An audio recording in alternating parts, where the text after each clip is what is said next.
สรุปผลงานทุกคนสวัสดีทุกคนวันนี้ก็ออกมาป่าทุกคน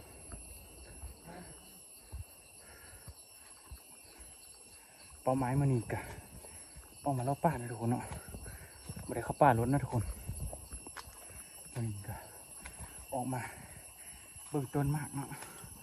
นั่นก็เจ้ามาเจอต้นมากนี่เขาก็ขึ้นมานำข้าเจ้าเนาะ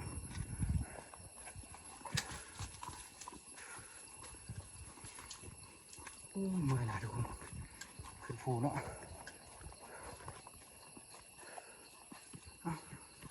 ต้นมากเขาสีขายบ้างไหม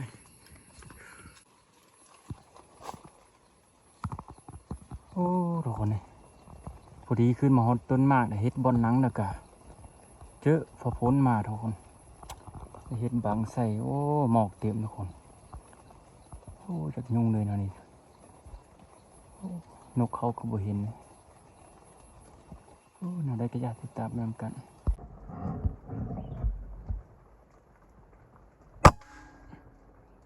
เรียบร้อยทุกคน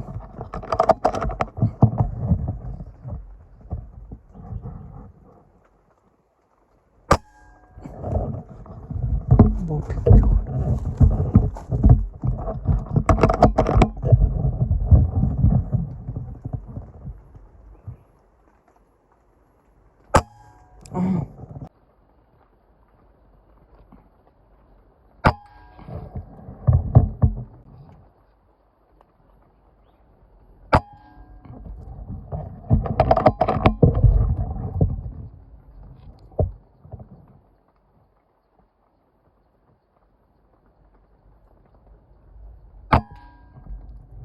เรียบร้อย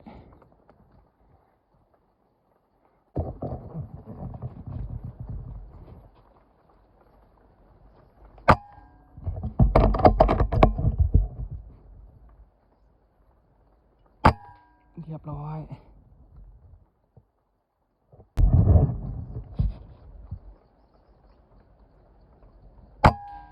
เรียบร้อย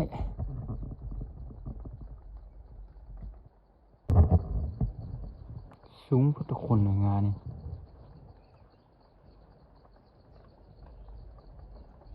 สีดองยิงมันเนาะ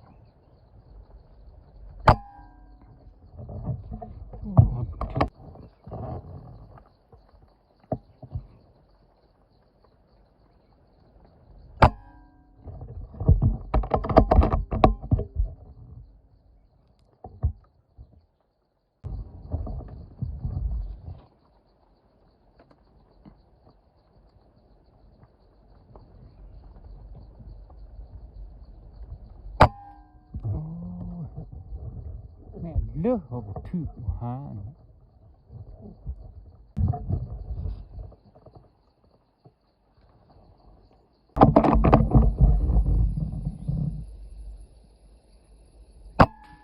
เรียบร้อย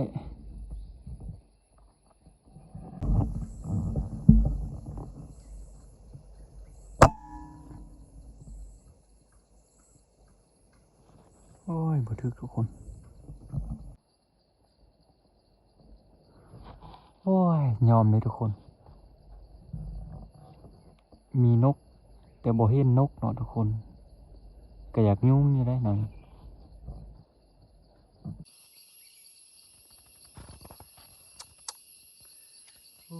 ทุกคนเลยเจอหมอกนี่แหละอยากยอมเลยเนาะทุกคนถ้าบ่มีหมอกนี่โอ้มวนทุกคนอันนี้มัน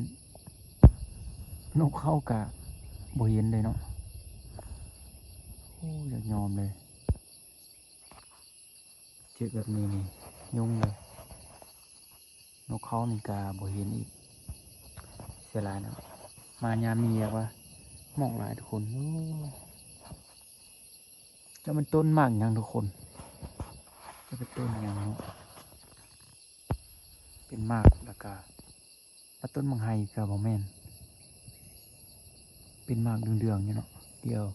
ลงอีกน้อยเสียหายเสียให้เบิ่งกันใหม่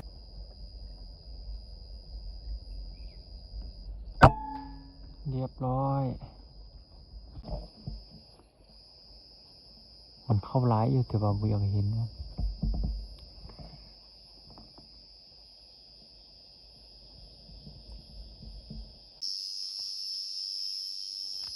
โอ้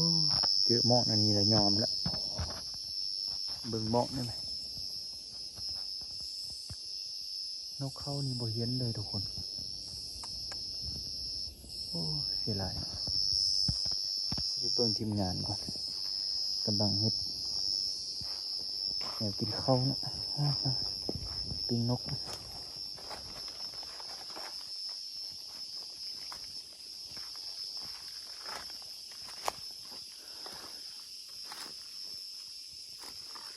เลาะเก็บนกมาสิเห็นหมดตุก2-3 ตัวก่อนงานโอ้เสียหลายแต่หมอกหลายฝนตกนะเอาขึ้นมาฮอดแต่ฝนตกทุกคนโอ้เบื่อเนาะ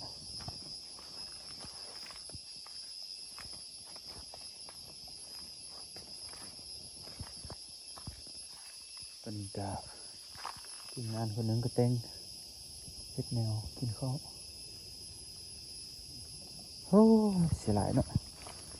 มันหมอกหลายทุกคนบ่เห็นตึงนกเลยเนาะ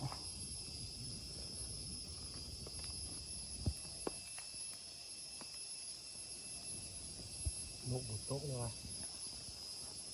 เด้อบ่เห็นน่ะนกเขาก็บ่เห็นเลยโว้จะยอมเลยหมอกเนาะหมอกหลายเพิ่นเนาะ ไกลนะ ยอมเลยกำลังเซตปิ้งนกกินข้าวได้จากตัวละ4-5 ตัวนึงเนี่ยแนวซิประบบนกอันนั้นได้บ่นกจะลุกอ่ะจากตัว 5-6 ตัวนี่ โอ้เสียหลายเนาะนกเข้าก็บ่เห็นทุกคนเลยโอ้อยากเบื่อแห้งในเฮานี่เจอหมอกนี่มันยุ่งเลยไปยิงทางเรือเจอหมอกนี่โอ้แล้วเลยนกเข้าก็บ่เห็น2 คนยิงเนาะ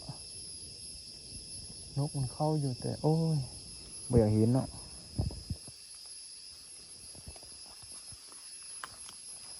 ยอมเลยเสียบปิ้งกินข้าวอันนี้ก่อนนะสิบทุกคนต้นเสาเนาะเขาขึ้นมาฮอดกะ12 โมงแล้วเนาะ12 โมงเขานี่แต่เนื้อเดียวนะแต่ว่าหมอกหลายพุดบ่เห็นนกเลยทุกคนพลาดหลายวาดอีก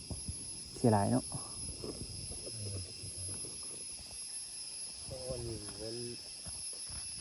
วันนี้กะเอากระซีไปซอกนกมันก่อนมาสิเห็นอยู่บ่เก็บนกกันเลยบ่นกน้อยโอ้ยจะเป็นนกอันเดิมอีกอันนึงก็อยู่นี่นกไผ่จะเป็นนกไผ่โอ้อันนี้จะมันยิงมื้อนี้ปะหรือว่ามื้อเดือคือว่าปวดคักเถอะวะกันเลยอยู่มันมีที่ได้มานั่งดีเพื่อเอาแขน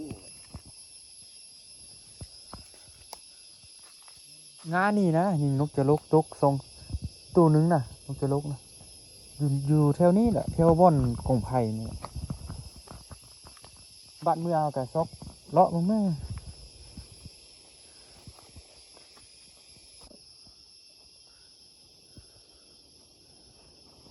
เป็นนกแสะ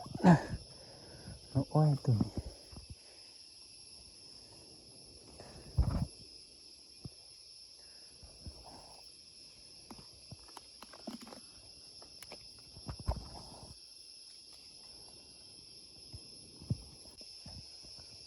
มากจะเป็นแบบนี้ทุกคนมากของมัน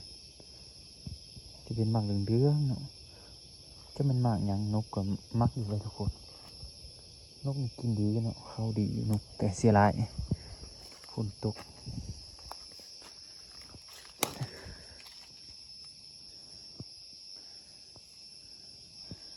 จะให้เบิ่งมากมันจะเป็นแบบนี้หมากของมันนกนี่ก็เข้าหลายอยู่แต่ว่ามองหลายเราบ่เห็นโอ้นกกระตกอีกซอกยากหรือว่าเอาบจี้วนตกนะคน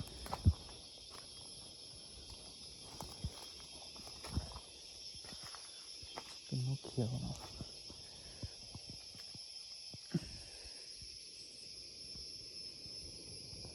เป็นนกเขียว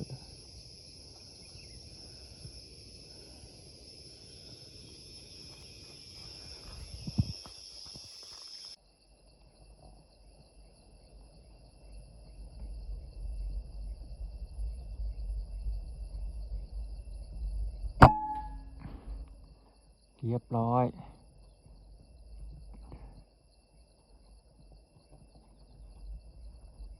อ้าวคือไปตกทุกคนเรียบร้อยนะจะเป็นนกจะลกทุกคน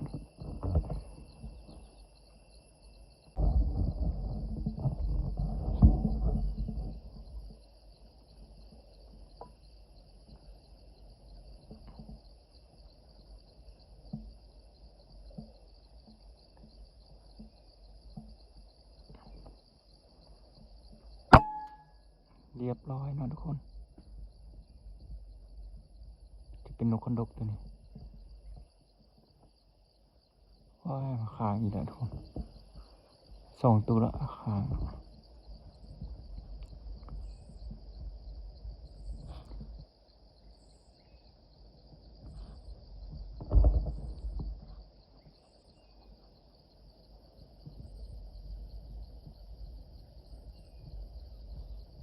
เรียบร้อยเนาะเงินเห็นบ่เอาทุกคนกินข้าวกันเนาะตัวนี้ก็สวยละค้ำแล้วก็ว่าได้เนาะทุกคนขึ้นมาก็สวยละ เพราะว่าตัวเจิดอย่างนั้นเจาะง้างอันนี้เจิดปักเข้าป่าเลย โอ้เสียหลายกันกำลังอันนั้นอยู่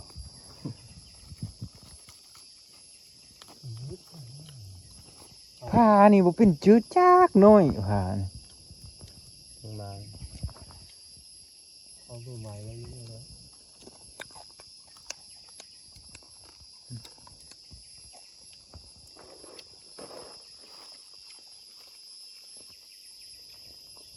นกคือร้ายกว่าคน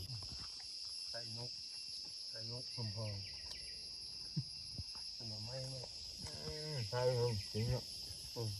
ฮะขึ้นเลยนกมันขึ้นเมื่อกี้ช่องโต๊ะกันที่มีไส้ฮะขับจะหอกอ่ะ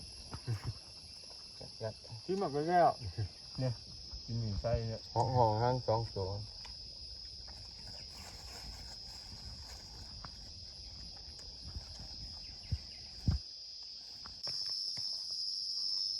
ตัวนี้ก็ใกล้สิค่ำแล้วทุกคนนกก็บ่มาละจนมาใกล้สิค่ำละหมอกมันจังบ่มีโอ้เสียดายเนาะเสียดายตอนที่ว่านกกำลังมาละมีแต่หมอกเนาะตอนนี้ก็ใกล้สิค่ำแล้วตอนนี้ก็4 โมงละ4 โมงครึ่งแล้วเนาะไฟโทรศัพท์ก็สิมืดโอ้ยเนาะแนวใดก็ย่าเนาะติดตามไปดำกันเนาะว่าสิมี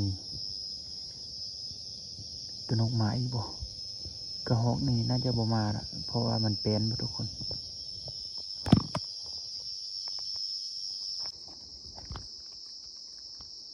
มาทุกคนตอนนี้ก็ค่ำละน่าจะบ่มาละ5 โมงละโอ้นกกระตุกหลายอยู่ทุกคนซอกกระบ่เห็นหลายเนาะมีคนเก็บแต่เก็บเนาะคือว่า2 คนยิงเนาะตกซอกยากเด้ซอกบ่จังเห็นทุกคน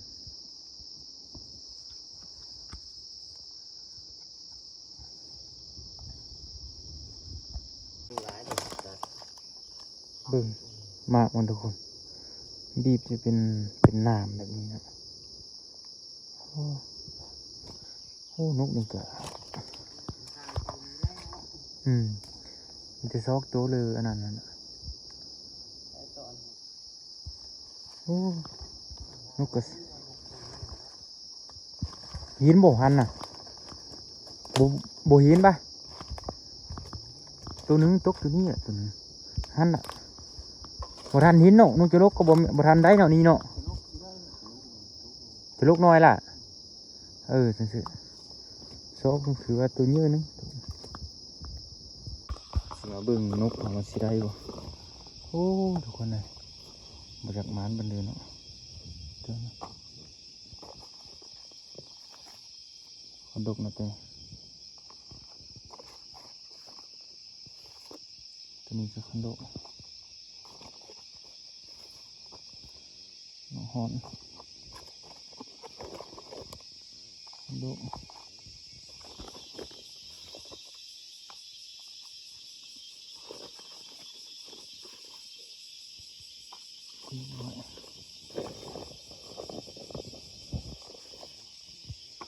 คนดกตัวนี้ก็พลาดร้ายทุกคนเขายิงเนาะพลาดแล่เนาะกับนกกระเสียแล่โอ้รุ่นนี้ตัวใหญ่ทุกคน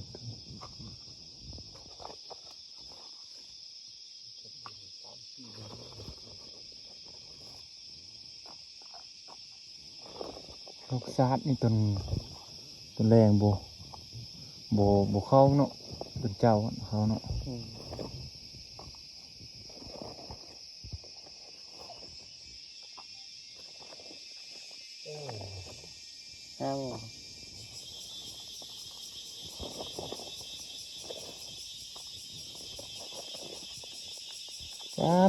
ดื้อซื้อดื้อยิงกัน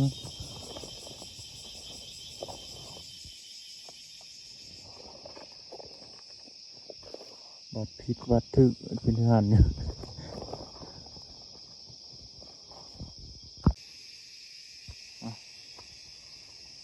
สรุปผลงานทุกคนได้นกคนโดกนกจะลกนี่ละประมาณ8-9 ตัวนะทุกคนแล้วกับนกกัวรวมมืดได้กี่ตัวรวมมืดนะฮอด28นะรวมทั้งมืดได้28 ตัวทุกคน2 คนยิงเนาะโอ้เสียหลายทุกคนน้ำหมอกหลายพวกเนาะหมอกหลายพวกทุกคนโอ้หมอกจนมาบ่อยากเห็นเลยเนาะหมอกนะทุกคนแล้วกับ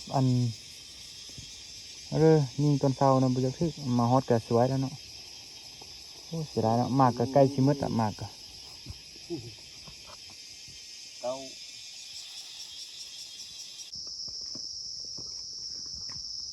ทุกคน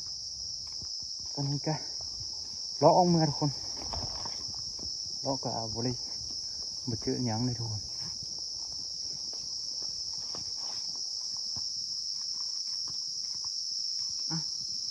ขอบใจเนาะที่มาเบิ่งคลิปในการอีกคลิปของว่าฟองเนาะคลิปนี้ก็สิได้ปิดคลิปเพียงเท่านี้เนาะทุกคนเนาะขอบใจทุกคน